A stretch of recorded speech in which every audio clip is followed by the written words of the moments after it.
Alrighty then, cooking bloke. We've got some rump sirloin steak and a few meatballs. We're cooking beef stew today, and I've got new potatoes on the stove. I've got water for carrots. I've got garlic and onion. I have chickpeas and regular tin peas. I use these processed peas because they just taste better in stew, you know, rather than the regular frozen peas. I have my own foraged St. George's mushrooms, which have been sautéed and then flash frozen on a tray, then broken up and put in a bag. So you can use how many or how few you like. Good idea, huh? So we're going to bang those in. I have chicken stock.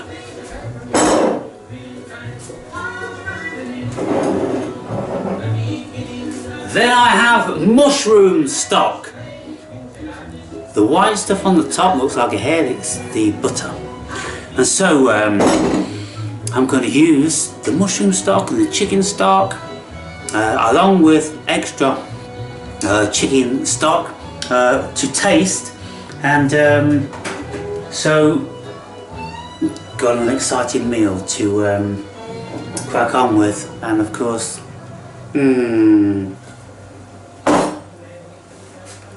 wouldn't be the same without Newcastle brown.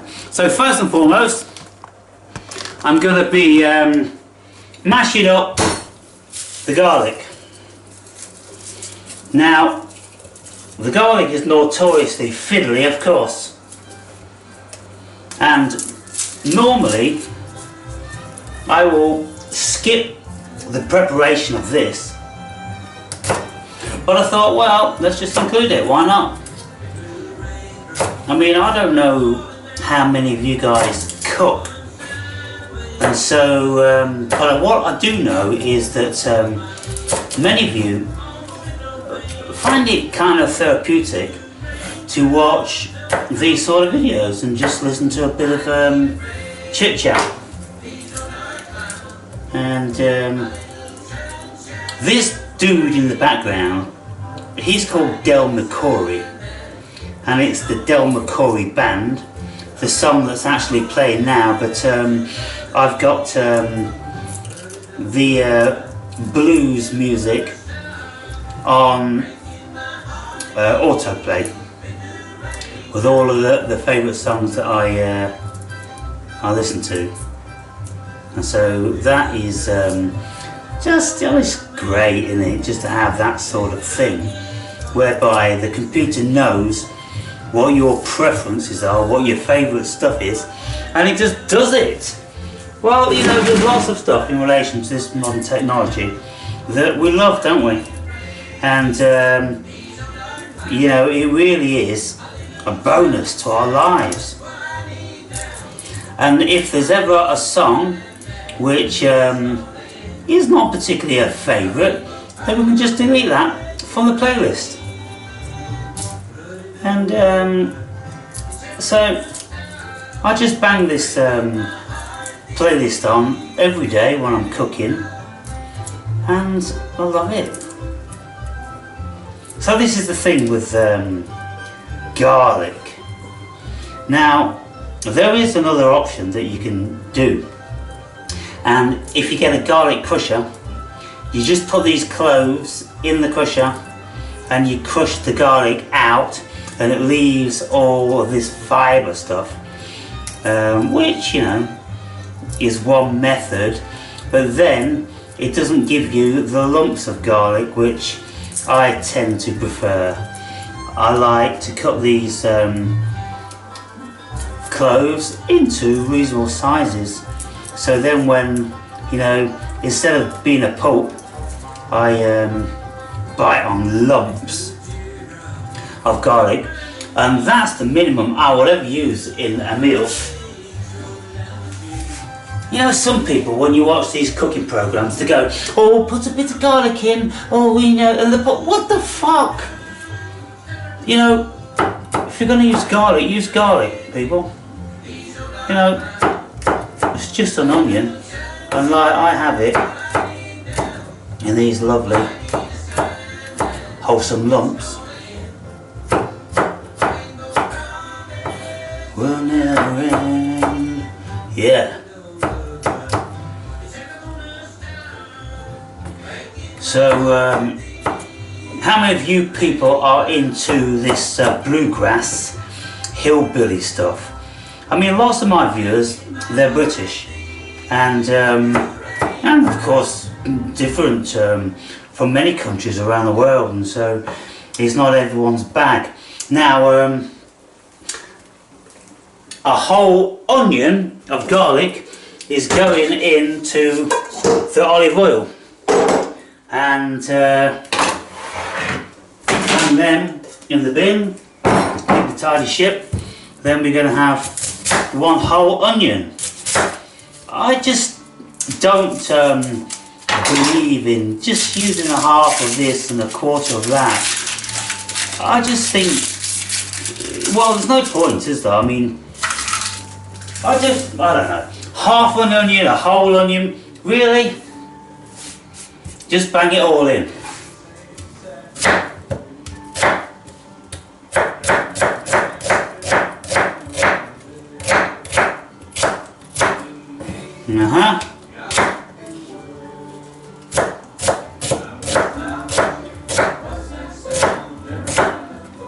So how many of you actually do cook?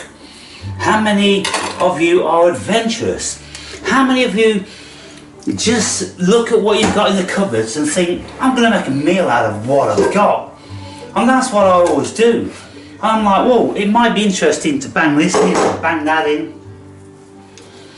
And so, like I said, the art of cooking is all about timing. I've got new potatoes boiling. I've got the water boiling for the carrots. And so I'm going to just do this with the carrots. You know, whoever invented this sort of thing, cool, isn't it? Just takes off the bare essentials, no messing around like in the old days we'll have to use a knife. This is a wonderful invention, and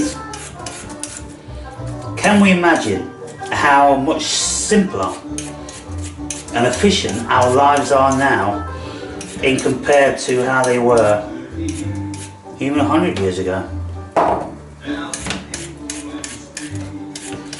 Now with the stew, of course, we've always got to have carrots, and ideally we'll have some turnip or parsnip or squash, and I normally have squash, but I didn't think to buy a squash the last time I was in the supermarket. So I've got carrots, I've got chickpeas and mushrooms and all that, and they're in there. And I like my carrots nice and chunky, like potatoes. So when you bite on a carrot, it's a good lump, you know. Yeah.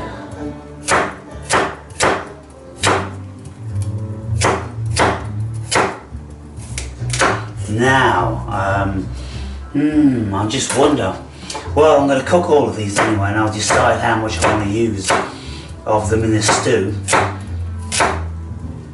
in a minute.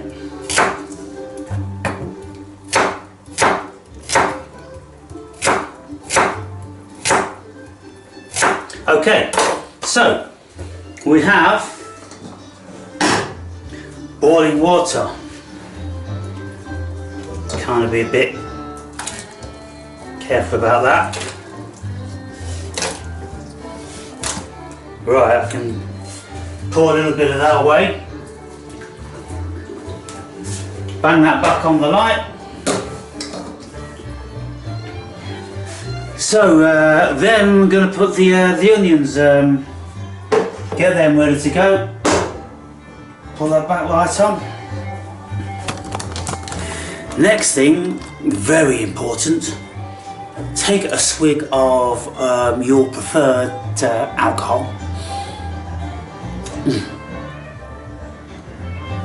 You see, when we eat something with a great appetite, and there's nothing better than an aperitif, an appetizer, just accentuates the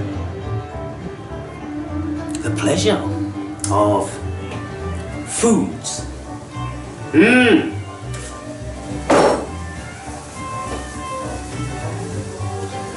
So, you can hear the garlic and onions starting to frazzle. Gonna turn them a little bit.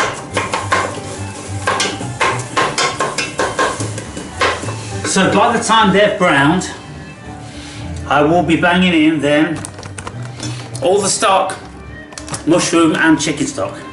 And so next up then, because it's a beef stew, so I've got the lump of beef, but I've also got some meatballs that I just kind of like, had hanging around. And so,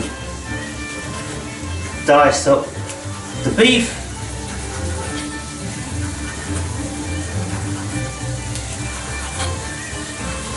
fat and all, because the fat will make the meal more tasty, because it's the fats, isn't it, that just rock our boat, man. And when we've got foods without the natural fats in them, we don't find them satiating.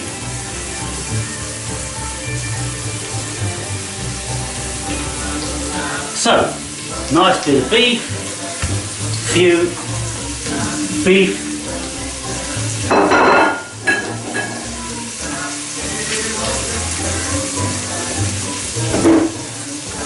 okay. Very simple meal. I mean, it's probably one of the oldest meals that humans ever used to do. As soon as we learn how to make cooking pots, then it'd be the most natural and elementary thing to do, just to bang everything in it. And of course, if you're feeding families, villages, armies, whatever animals you've got, whatever fish, vegetables, spices, it just all goes in the pot, and that's just how it is. And it's going to taste how it's going to taste, because in the old days, I don't think people will be too finicky. So, oh yes, so that's going beautiful. Now the music has stopped, so gotta go and address that.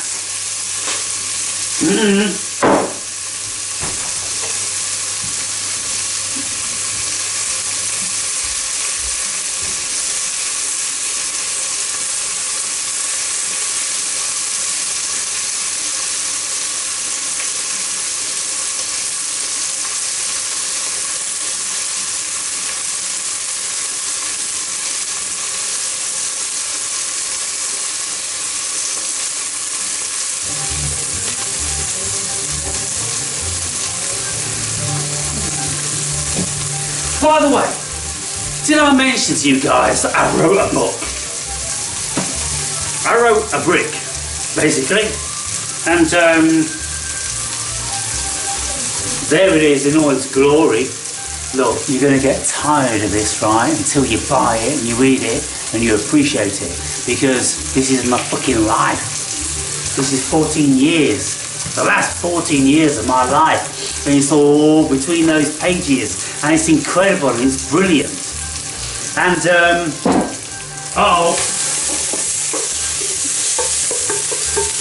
right, okay, they're good. Now then, I'm going to put the stock in. So I'm going to start with this one. What is this one? Mushroom essence. Go on, get in there.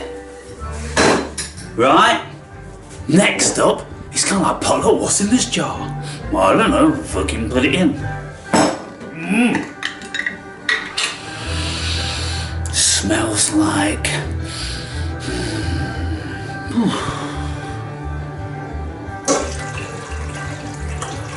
Oh yeah.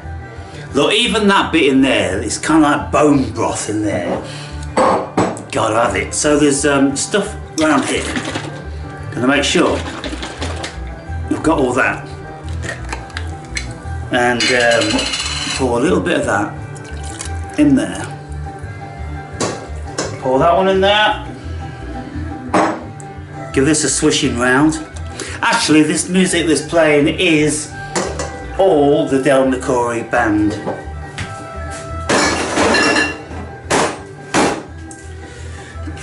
Now, I have another mushroom essence, but I think I've got enough here. I don't need to use that one. Did I mention my book? I think I mentioned it, didn't I? I can't remember. I think I did. But yeah, so I'm going to do a separate video about this. But you know, when you watch people's videos, it's kind of like, you know, if you did all that stuff. Anyway, not to bore you dudes. Now, meat. Got to go in the pot to join its family with all of this delicious stuff that's oh, it's gonna splash. I can't do that. I can't be doing this splashy stuff. So let me transfer it then like this first. Like that, and then just put it in. Okay, right, that's it. Right, that's done.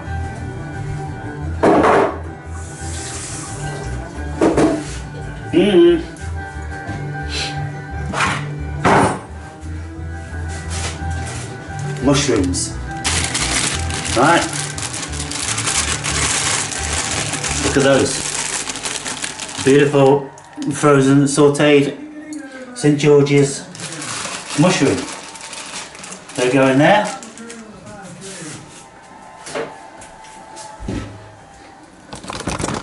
Then I have we'll put that back on the light. What's going on there? I'll turn them up a little bit. Oh goodness me! Chickpeas. Gotta have chickpeas in a beef stew. So going to run those through the colander.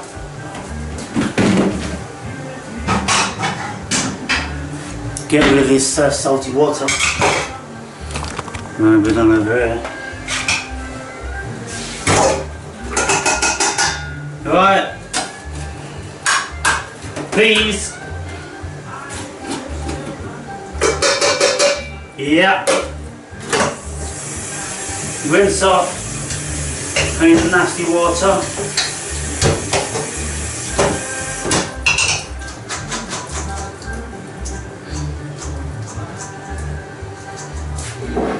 Put that under there to keep the drips. Then bang those in there. Oh, we're rocking. We really are, we're rocking, guys and girls.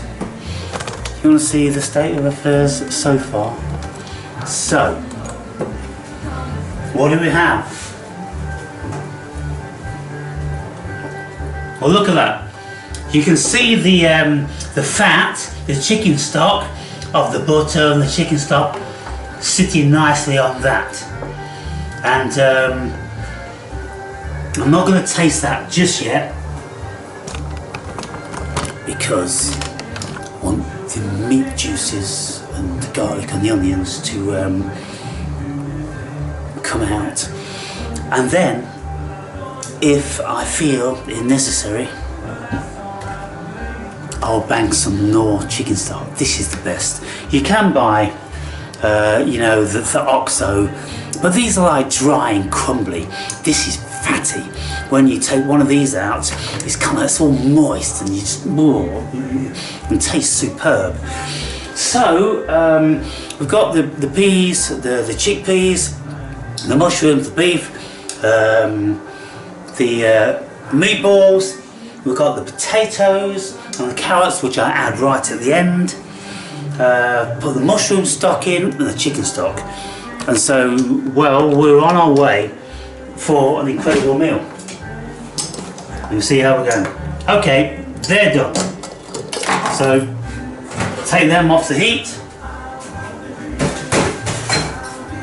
How are the carrots doing? No. Yeah. Turn them up a little bit like that.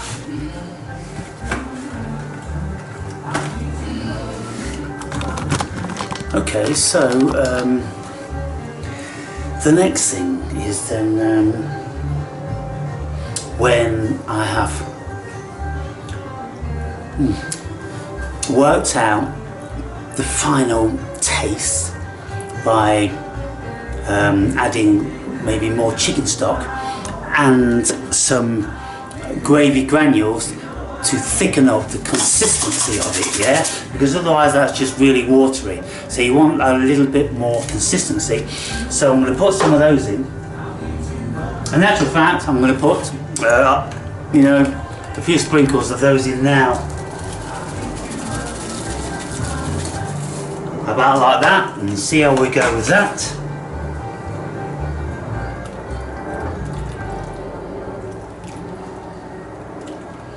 Oh, I tell you what I forgot, didn't I? I forgot peppercorns. So these here, gonna put all them in, and some more, because oh, come on. Yeah, it's got to be nice and spicy. Don't want anything bland going on. Now, I don't know about this.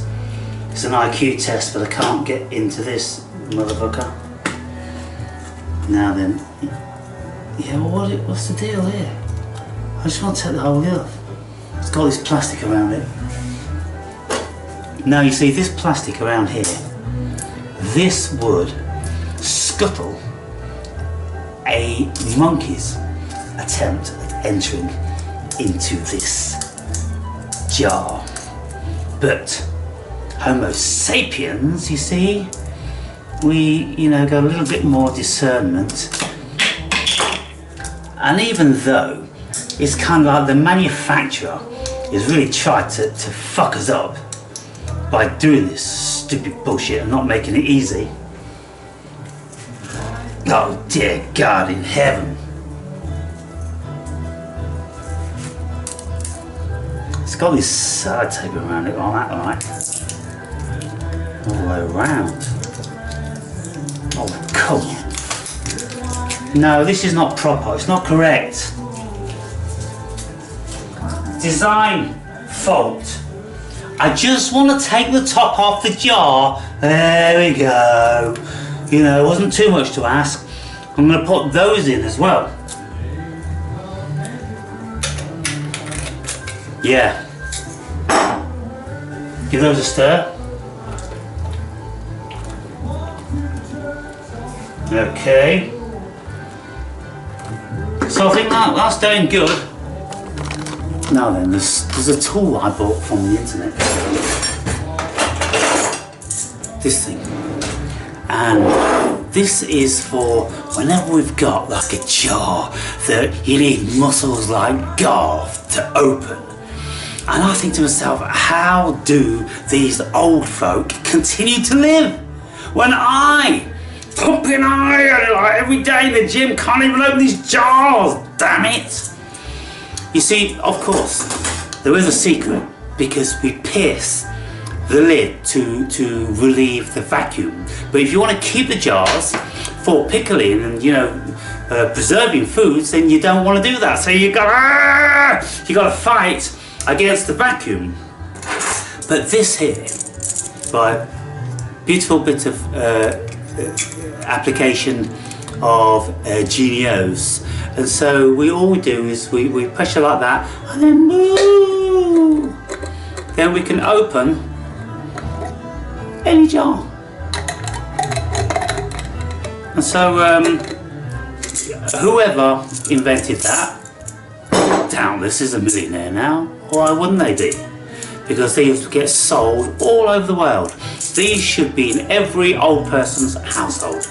But you see, because they are a fringe sort of tool, probably not the everyday thing that you find in Wilko's or Walmart. You've got to find these on obscure internet sites.